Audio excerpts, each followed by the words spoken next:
Hey everybody, welcome back to another quick 1-minute tutorial. In today's guide, I'm going to show you how to quickly and easily reset the filter light on your Levoit filter. This filter light will turn red. It's on a timer, usually about 6 to 8 months, or it'll turn on if there's not sufficient airflow through the actual filter inside. So what I recommend doing, what I do about every 2 months, every 2 weeks when I'm vacuuming my house, I undo the bottom, remove the filter. There's usually dust or dirt on the outside. Give it a quick vacuum. This will delay you from having to buy a new filter too frequently. But let's jump into the tutorial. All right, I apologize if there is a little wind noise. It's because my filter is still on. These will still run even if the filter is not good anymore. And bear in mind, when you do reset this filter, it doesn't reset the actual filter. So it's not like you have a good to go filter after you reset this light. You should still replace it about every 6 to 8 months.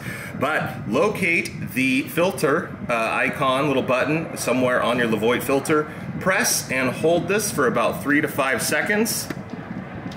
And as you can see, the light will flash a few times and turn off. So that's all there is to it. If you found this video informative, please hit that like button and we'll see you in the next video.